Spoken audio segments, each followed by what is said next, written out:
Okay, so this is the question that we left off in the last class and the last video. This is a product rule question. And on the test, especially when it relates to chain rule, we might be more specific than last time. In this case, like telling you to use the product rule or use the quotient rule, but you're also going to have to incorporate the chain rule. This is our multi-step equation. And actually, for fun, in another module, I'm going to show you some examples about how these chain rule or derivatives are used in physics and science questions, problems that are a bit more complicated that we're not going to visit in this course, but just to give you some kind of exposure to what you might encounter in first year university, right? So derivatives is, and the chain rule especially, very important concept for the future. Just gonna get rid of my meeting controlled. Okay. So here is the question that we're gonna start off with today. So another product rule question, but we have powers. Feel free to take notes because it's a good way of working through it, even though I will be posting a course. Sometimes by doing, you actually learn more than just by observing.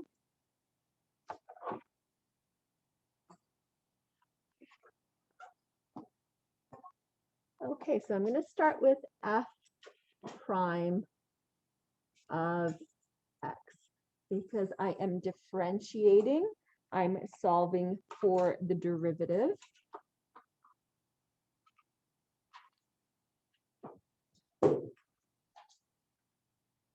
And I'm going to start with taking the derivative of the first function. So I'm going to bring the 3 down. I'm going to keep my x plus 4 to the power of 3. But I'm going to make sure to subtract 1 from that power. Now I have to remember now, this is the outside of the function. I have to multiply that by the derivative of the inside of the function. That's going to be, the derivative of x plus 4 is going to be 1. So this is using the chain rule to figure out what the derivative of my first function is. Okay, so if this is my g of x, for example, this is going to be g prime of x.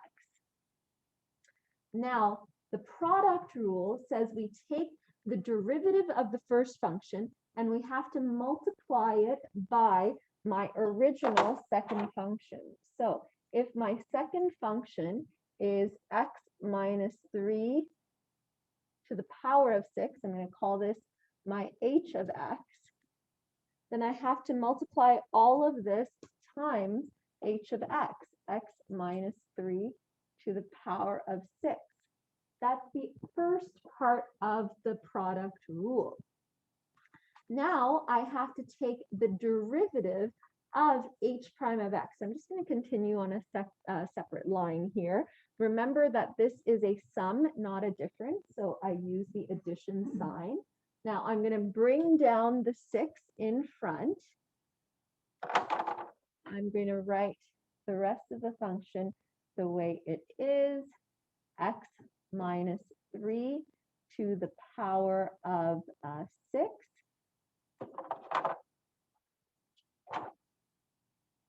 And I'm going to subtract 1 from that. Now I have to remember to multiply all of this by the derivative of the inside. What I've done so far is only the derivative of the outside of h of x. So the derivative of the inside would mean multiplying it by 1. And I have to multiply all of that by my original g of x, which is x plus 4 to the power of 3. Okay, now the trick to all of this is to try to separate what is in common, your greatest common factor, from everything else. But before I do that, I want to get rid of these little powers over here. So I'm going to rewrite the question as 3 times x plus 4 to the power of 2 times 1 times x minus 3 to the power of 6. Notice I've eliminated the 1 because anything times 1 is just 1, plus 6 times x minus 3 to the power of 5 times x plus 4 to the power of 3. Now notice on the left hand side of the addition side and in the right hand side of the addition side, I do have x plus 4. Oops. In there. Let's try again. I have x plus 4. Oh, don't want to do that.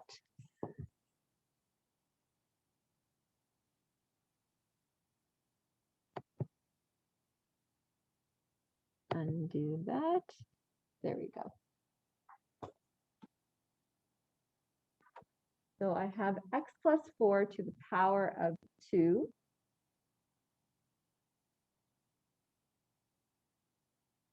And I have a common, and then I have x plus 4 to the power of 3. The greatest common factor is always the term with the lowest exponent. So even though I have x minus 3 to the power of 6, x minus 3 to the power of 5 has a smaller exponent. And then I'm also going to look at the positive 3 and the positive 6 to determine the greatest common factor. So in red, I am going to write down my greatest common factor next. So 3 and 6 have a 3 in common. I have x plus 4 to the power of 2 has the lowest exponent, and x minus 3 to the power of 5 has the lowest exponent. Now in green, I'm going to write kind of the leftovers, what I like to call the leftovers, in the brackets after I take the greatest common factor out. This is a more complicated grade, like the same concept we did in grade 9, but just much more complicated. So we're left with, if I'm considering the left-hand side, all I'm left with is x minus 3. And if I divide the right-hand side of the addition side by my greatest common factor, I'm left with 3 times 2 is 6, and I need an extra x plus 4. Now, this is going to make sense later on because, or actually in the last video, we had questions where it would say, tell me where the derivative is horizontal, right? And so remember, the derivative is the slope. So where the slope is horizontal, that's why we would set the whole equation equal to 0. And function students, how we used to tear apart the factored form of a polynomial equation to figure out the roots and all the characteristics. Even the students who are taking functions right now would have had lots of practice doing that over the last couple of weeks. This is similar to that. And this is how module 2 steps into module 3, because in module 3, factoring, breaking down greatest common factor helps us leads us to the roots of the equation, important points on the graph, which we will use for module 3 curve sketching. But we're not there yet. We're just using the derivative to simplify this. So I have my greatest common factor. And to simplify what's in this bracket, I would simply get 3x plus 1, right? And you have to use your judgment when you want to show all your steps or skip right to here. When Mr. Bullock and I are marking, we're thinking, is that a logical progression, or there's no way you can just do that in your head? Don't put all your work on your scrap paper. Include as many steps as possible on the test, right? Something like this is a simple calculation, so it makes sense to go to 3x plus 5. But, you know, to be safe, I could have included one more step there. I'm, for the sake of time, simplifying a little bit in lessons. Now, if the question, like in our last lesson, said, where is this graph for the slope horizontal or the tangent line horizontal, I would set this equal to 0, take all the x values, right, solve for x, and plug it back into the original function to find the corresponding y points on the original curve, just like I did last time.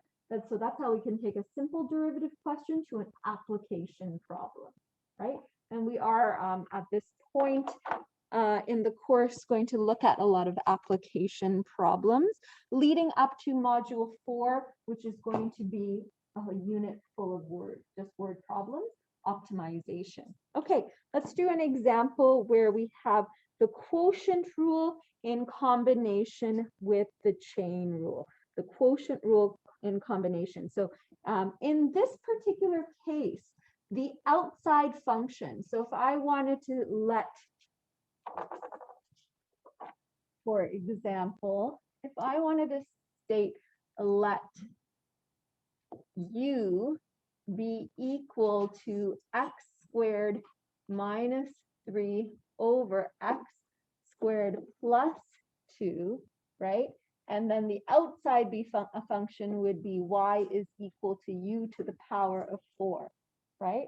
Those would be the two scenarios where I would have, where did it go?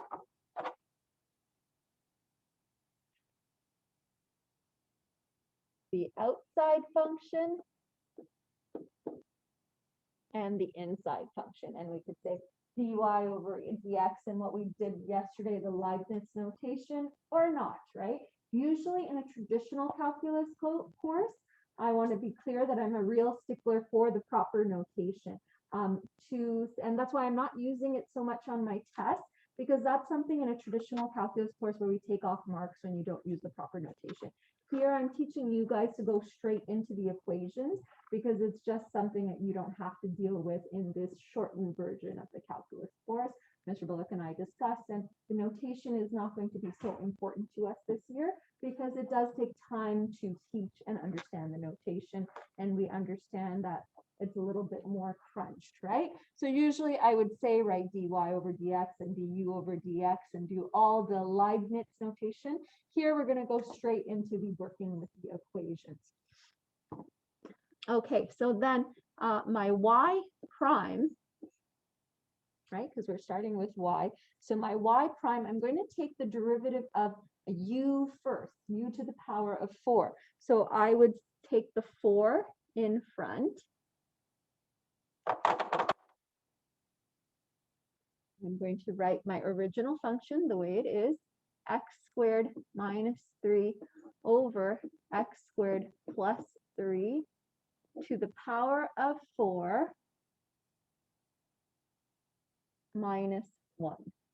Okay, that is taking the derivative of the outside.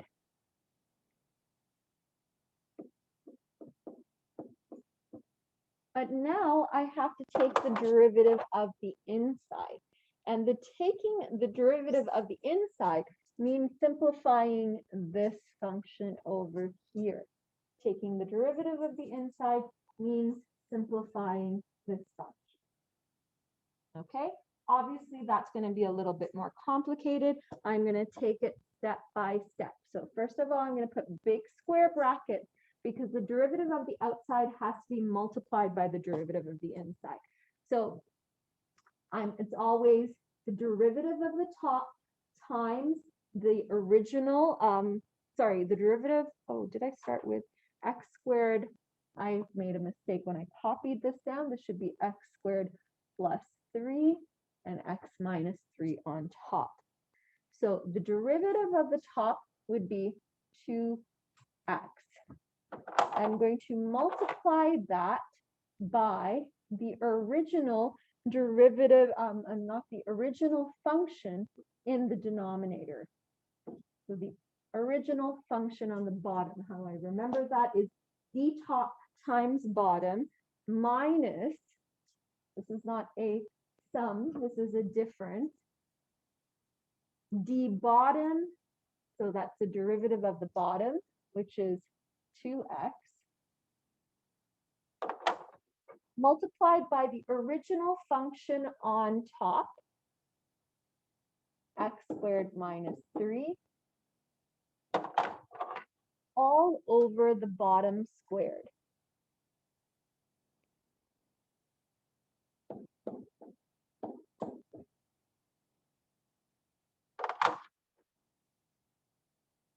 I have to remember to close off my bracket. So see, we can never have just moved on to chain rule if you didn't have a test where you really studied and prepared for product rule, quotient rule, and power rule, right? You need to know those inside and out to move forward in the course. The same reason why the next couple of modules, you know, I always said module 1, that's something we have to teach you, but don't worry if you did well or didn't do well. But module 2, module 3, all those concepts, we're taking the skills, just like we've taken our MCR skills to apply to this course. We're taking the derivative skills, we're applying it to graphs and curve sketching. We're taking the derivative skills, we're going to apply it to word problems and optimization. And the very last module doesn't have any of those things. So it's really important to know what you're doing here.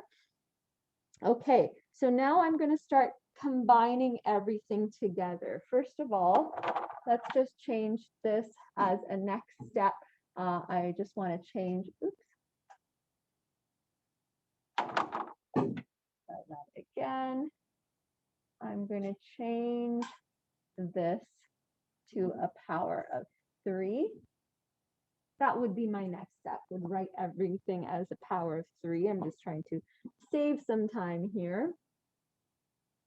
And now I'm going to write y prime is equal to, I want to keep everything in the denominator. So I'm going to write a big line here. I notice that this is in the denominator, but it's to the power of 3, and this is in the denominator. So I'm not just writing x squared plus 3 by itself. I'm keeping in mind that the x squared plus 3 is to the power of 3. And then I have this x squared plus 3 on this side, that's to the power of 2. Okay, now I'm going to write everything in my numerator. So I have 4. I have x squared minus 3 to the power of 3. I have this 2x over here. I have 2x times. Now notice I can simplify this. I have a 2x and a 2x.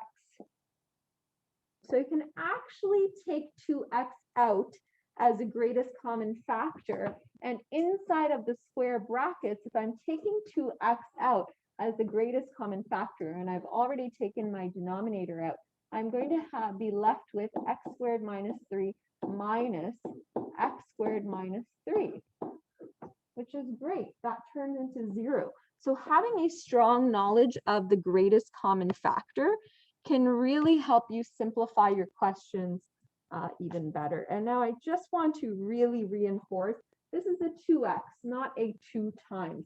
Please don't use the multiplication sign ever in any type of equation in grade 12 mathematics, because that can easily be confused as an x. So please, your grade 9 teacher should have told you that a long time ago, but stay away from multiplication signs.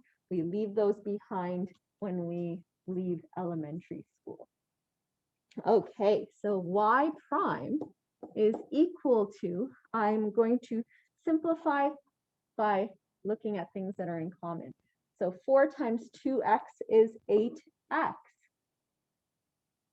What else am I missing? I know that this x squared can eliminate with this, but I made a mistake before. X squared minus 3 minus x squared minus 3 is not actually 0. When you apply the distributive property, you'll see that this was actually my copy mistake. That was x squared plus 3 minus x squared minus 3. So positive 3 minus negative 3 does give us positive 6.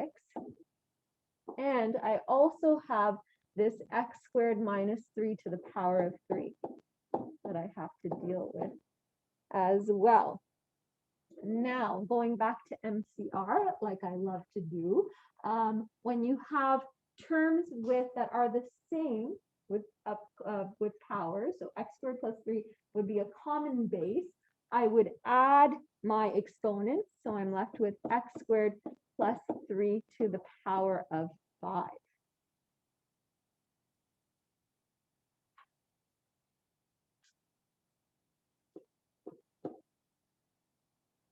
Okay, what is left to do? Well, the 8x can be combined with the 6. 8x times 6 would give me 48x. Notice, something I saw on the test, the students were quick to, oh, x squared minus 3 and an x squared minus 3, I'm going to cancel, but you have to be careful. It's x squared minus 3 to the power of 3, x squared plus 3 to the power of 5. Those are different. Therefore, those cannot be canceled out. They are not the same base. So I'm going to have x squared minus 3 to the power of 3. That is in my numerator. That's going to stay there. X squared plus 3 to the power of 5. That is in my denominator. That's going to stay there. And that's my final answer. Remember, even if you don't get the answer completely right, I'm giving you steps for your process. So when your process is right, your process is more important than your answer because your process is worth more marks than your answer. Your answer is only worth 1 mark.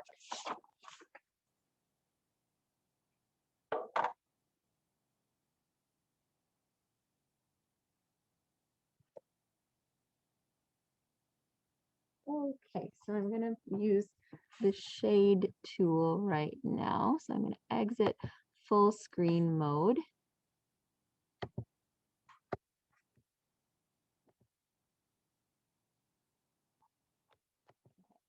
So, sometimes a question like this, because it looks like a simple quotient rule question, students don't realize it involves chain rule. But if my u is equal to 2x minus 1 over x plus 2, then the outer function y is equal to u to the power of 6. So it is, in fact, chain rule question. So just like before, I'm going to move a little bit more quickly than the last one. I take the outer function, the derivative of the outer function first. That means bringing down the 6, taking my original rational equation, 2x minus 1 over x plus 2, and subtracting 1 from the exponent. So that's the derivative of the outside function. The derivative of the inside function is using quotient rule in detail to take the derivative of 2x minus 1 over x plus 2, not to the power of 6, just the inside function. So you can see in the last example, when I made a mistake in the plus or the mistake in the multiplication, it could throw off everything. So that's why, we're putting just 8 or 9 questions on the test and giving you sufficient time, because we want you to have time to go through these little minute details and these little steps.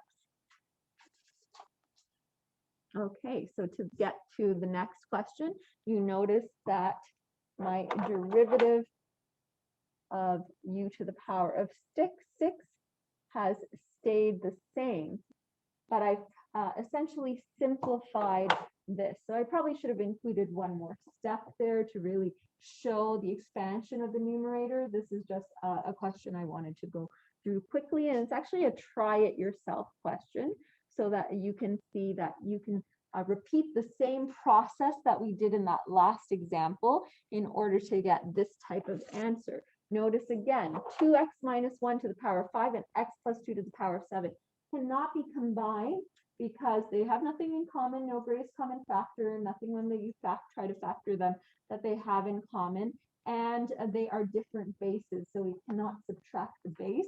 You can only subtract the base when it's the same, and so then I have 6 times 5.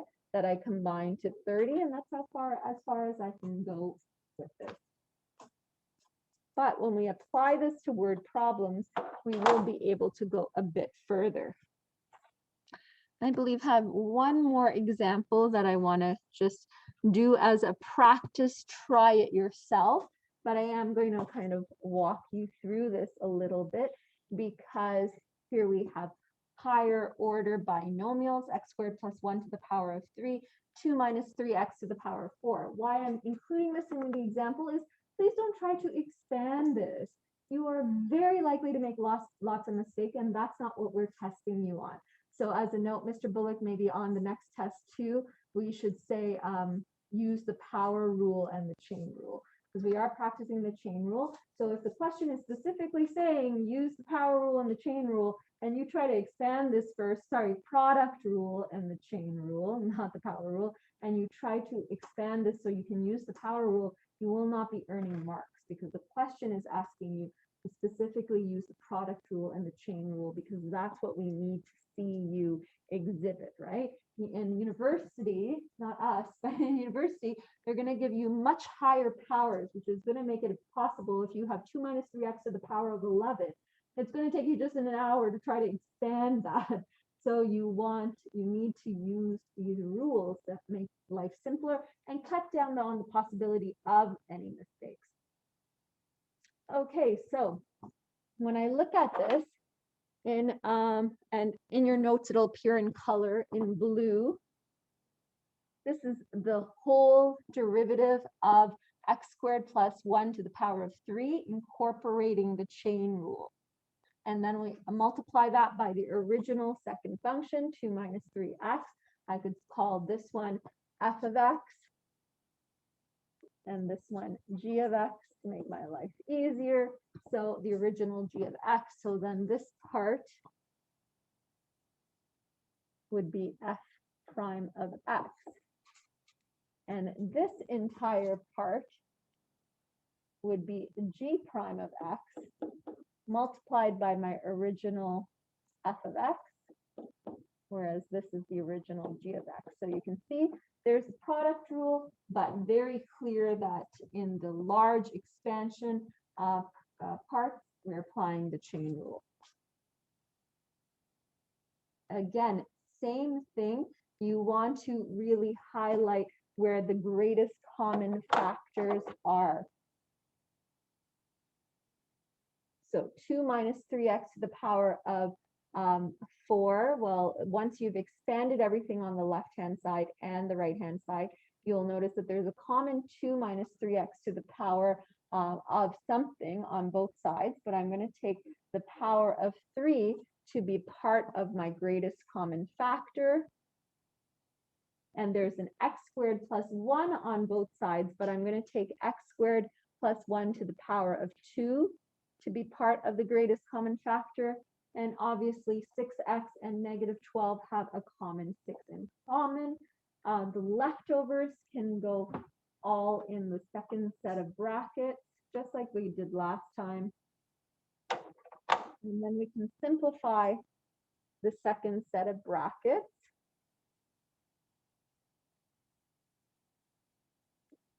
So the component over on this side, I would call my greatest common factor. The leftovers, you want to simplify the leftovers, but you also want to check if they're factorable. Like if this was a quadratic equation that could be factored, I would go further. This is not in this particular case. And here we're not expecting you to use the quadratic formula unless we were asking you in an application problem to look for a key point, or, you know, like we did last time, where the derivative is equal to 0. Here it is not factorable, so even though it's to the power of 2, a polynomial equation, we don't have to go further at that point.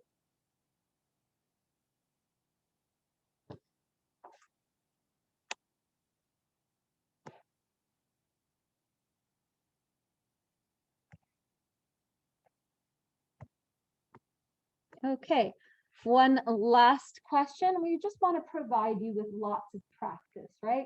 This is the same concept. It's not that we want to teach long lessons every day, but we want to provide you with lots of examples so that you are really understanding the concept.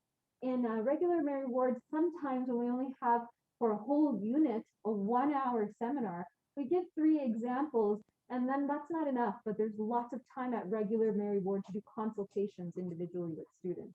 Here we don't have that, so we're trying to put our consultation questions in the actual lesson. So this is something that would probably come up with a question if we were all in the room consulting. I would definitely have students asking me more quotient rule questions. So again, we take the derivative of, notice this particular case though, there is no outside function. This is a straightforward quotient rule, except when I take the derivative of 2x plus 3 to the power of 7, I have the chain rule in the numerator.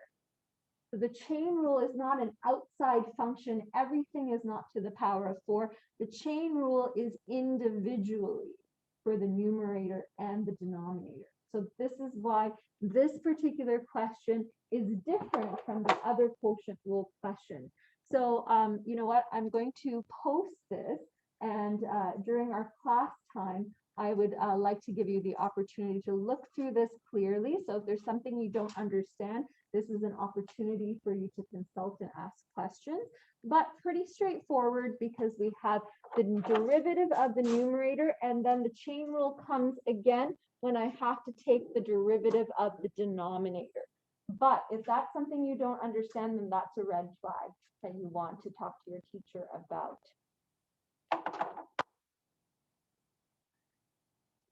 And when I post the PDF, there is going to be 2 slides on that to really show you detailed steps on how to solve it.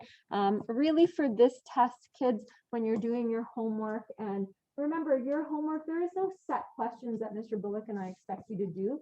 Do as much practice as you would feel would prepare you for the test, right? That's why we're not making the unit work worth anything, because you know everyone is different. Some students need a lot of practice, some students need a little bit of practice, right? It's completely up to you what you do. That's just the questions that relate to these topics. However, where was I going with that? It kind of flew out of my head, but you might encounter questions like this as you're moving through textbook questions. There's also questions we haven't assigned in the textbook. You're welcome to do them, or you're welcome not to do them. We can always tell you and give you direction when you ask us something and we say that's way too difficult